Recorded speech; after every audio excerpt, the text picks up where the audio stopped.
অন্ধকার ঘর, অন্ধকার ঘর, লোডশেডিং, জানো চারিদিকে বৃষ্টি হচ্ছে। আমি অন্ধকারে তোমাদের সঙ্গে কথা বলতে চলে এসেছি একদম পাগলির মতো।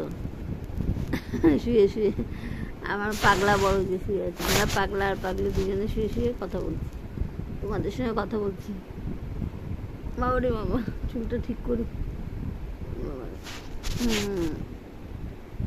শুয়ে শুয়ে কথা বলছি।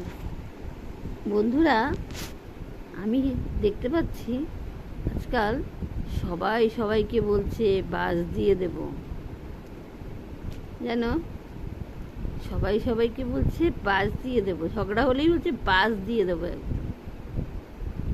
আচ্ছা, বাস কোন বাস দেবে বলো তো? আমি তো বুঝতেই পারি না। বাঁশ গাছের বাস, যেটা দিয়ে বাড়ি তৈরি, ঘর তৈরি হয়, নাকি বাস গাড়ি দেবে? কেন বলো তো? ঝগড়া হলে সবাই বাস দেবে বলে। বাস, এত বড় একটা বাস গাড়ি কোথায় রাখবো যদি দেয়? আর ওই বাঁশ গাছের বাস দিয়েই বা আমি কি করব?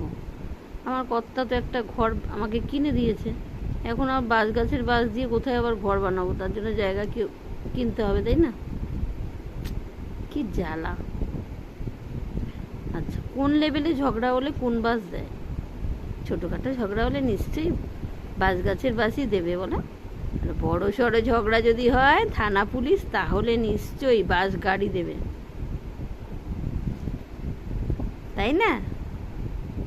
এই এখন আর ঝগড়াঝাটি করবো না বাবা, আমার বাস টাস নেওয়ার কোনো শখ নেই, কেননা বাস গাড়ি রাখারও জায়গা নেই। যাওয়ার জায়গা, বাস গাড়ি রাখার তো একটা জায়গা চাই নাকি? আর বাস নিয়েও কেউ লাভ হবে না, কোথায় রাখবো বাস নিয়ে?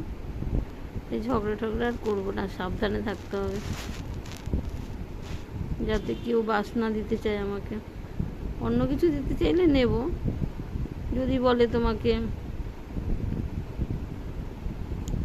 অন্য ভালো কিছু গিফট দেয়, যদি ঝগড়া হলে গিফট দেয়, কেউ দেবে না তো। তার চেয়ে বরঞ্চ ঝগড়াঝাটির থেকে দূরে থাকতেই ভালোবাসি, আমি সেটাই করবো।